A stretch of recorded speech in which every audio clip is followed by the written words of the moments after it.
Hello everyone. आज का जो हमारा टॉपिक है वो है छंद के ऊपर। काय के ऊपर? छंद के ऊपर कि छंद कहते किसे हैं। तो परिभाषा पहले इसकी हम देख लेते हैं कि किसे कहते हैं छंद। सबसे पहले लिखिए अपना परिभाषा, ठीक है, नोट डाउन कर लेना आप इसको कि काव्य में जो यति, गति, लय, तुक आदि के कारण काव्य की शोभा बढ़ाते हैं वो छंद कहलाते हैं। ठीक है, यति, गति, काव्य में वर्ण, लय, गति, यति, तुक के कारण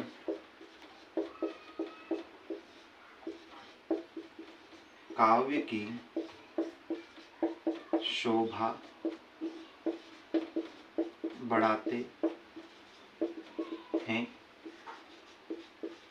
छंद कहलाते हैं।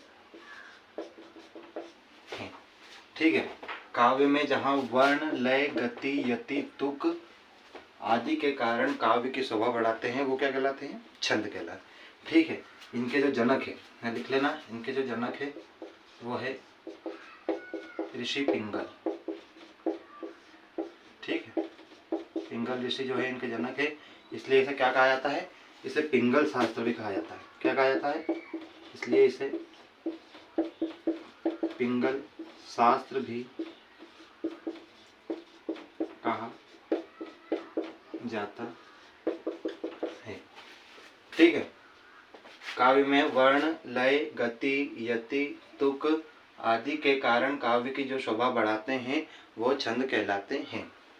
इसके जो ऋषि है वो है पिंगल ऋषि। इसके जो जनक कौन है? छंद किसने लिखा था? पिंगल ऋषि ने, इसलिए इसे पिंगल शास्त्र भी कहा जाता है। ठीक है, ये परिभाषा जो आप नोट डाउन कर लीजिए, इसके आगे इसके प्रकार देखते हैं। ठीक है, अब इसके प्रकार देख लेते हैं ना, लिख लेना आप इसको। ये तो होगा इसकी परिभाषा। अब अगला जो पॉइंट है हमारा वो लिख लेते हैं यहाँ, छंद के प्रकार।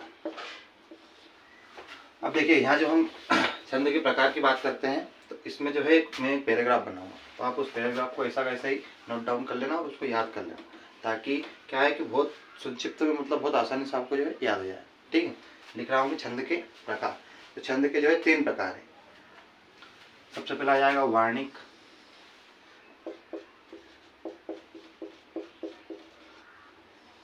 ठीक है, फिर हो जाएगा मात्रिक,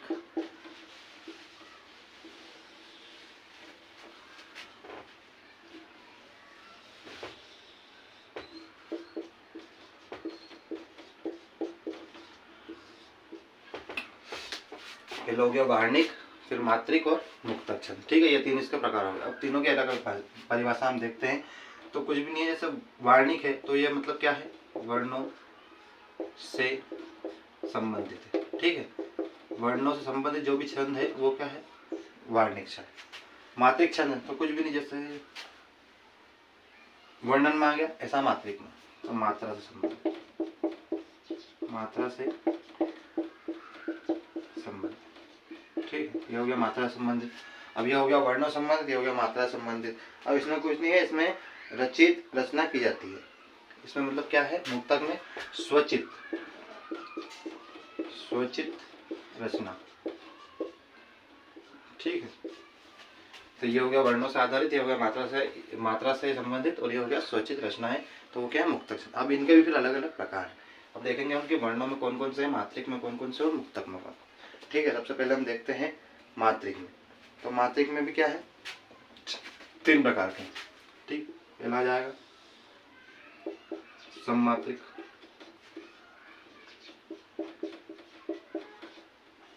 ठीक है, फिर ये हो गया अर्धसम मात्रिक, ये हो गया अर्धसम मात्रिक। ठीक है, और यहाँ हो जाएगा विषम मात्रिक।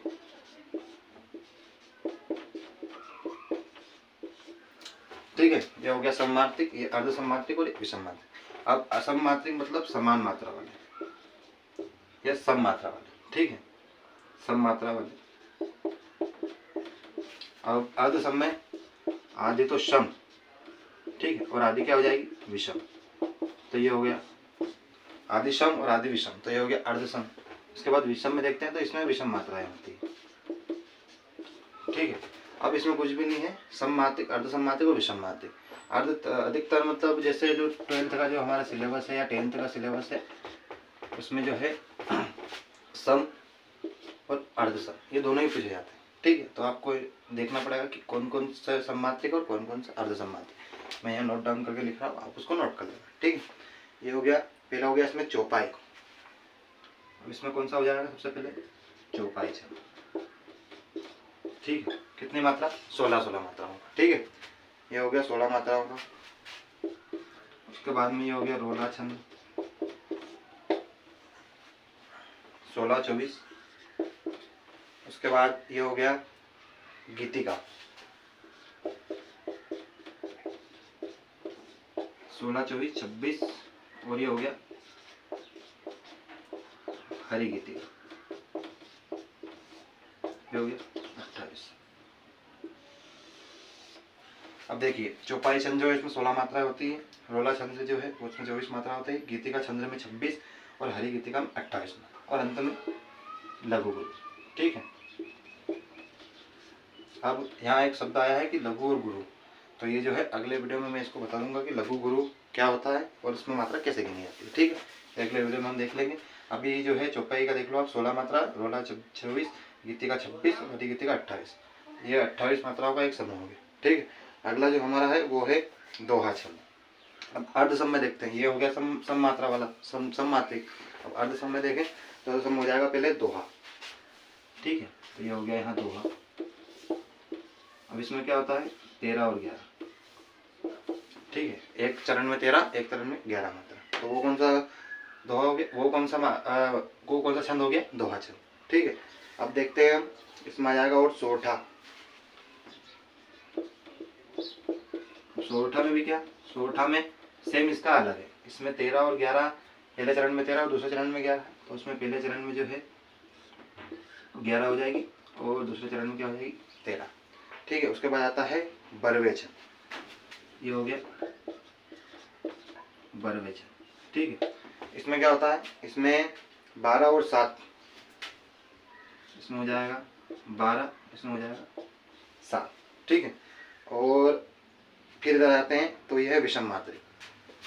अब बात करते हैं विषम मात्रिक, ठीक है। इसमें एक छंद आता है उल्लाला छंद, उसमें भी जो है 15 और 13 की यति पर 28 मात्रा होती है, ठीक है। अब इनको यहाँ पे आप चाहो तो मात्राओं को भी लिख सकते हो, 3 और 1 4 और 2 21, 24। इसमें भी 24, ठीक है। 12 तो 7 और 8 9, ठीक है, हो गया 19। उसके बाद इधर देखते हैं विषम मात्रिक में। तो विषम मात्रिक में कुछ भी नहीं है, इसमें है कुंडलिया और छप्पई छंद। इसमें है, इसके भी 2 प्रकार हैं, कुंडलिया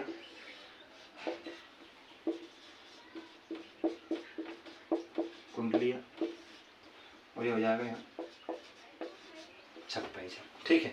अब जो कुंडलिया है और इसमें यह याद रखना है कि 2 विषम मात्रिक छंद है जो है 2 प्लस, मतलब 2 छंदों से मिलकर बनता है, ठीक है। ये भी 2 छंदों से मिलकर बना है, ये भी 2 छंद से मिलकर बना। पहला हम कुंडलिया देखते हैं, तो कुंडलिया में कुछ भी नहीं है, कुंडलिया में है दोहा और रोला छंद। तो ये हो गया पहले दोहा, प्लस में हो गया रोला, ठीक है। तो ये हो गया दोहा और रोला छंद। और छप्पई छंद है तो इसमें है रोहा, रोला और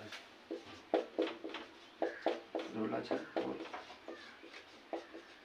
उल्लाला छंद, ठीक है। ये जो उल्लाला छंद है ये इसका ही छंद है, अर्धसम मात्रिक का, ठीक है। तो यहाँ आप लिख भी सकते हो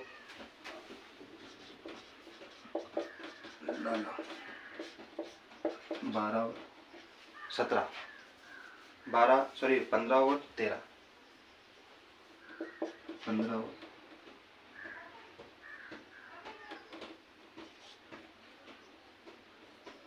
और 13, 5 3 8 और 2 21, ये 28 मात्रा, ठीक है। तो ये हो गया दोहा छंद। अब ये चैप्टर अगर आपको पूरा इतना आता है, ये यहाँ से यहाँ तक का जो आपको अगर पूरा छंद के प्रकार अगर आपको ये सब यहाँ से लेके यहाँ तक ये 12th में पूछा गया है, 10th और 12th के सिलेबस में ये है, तो आपको अगर ये इतनी चीज़ आती है तो आप इसकी परिभाषा आराम से बना सकते हो। ठीक। और ये जो लघु और गुरु जो आए हैं यहाँ पर नए शब्द, इसकी वीडियो जो है मैं अगले वीडियो में बना के आपको दे दूँगा कि लघु गुरु क्या होता है और इसमें मात्रा कैसे गिनी है। ठीक है। आज का चैप्टर था हमारा छंद का।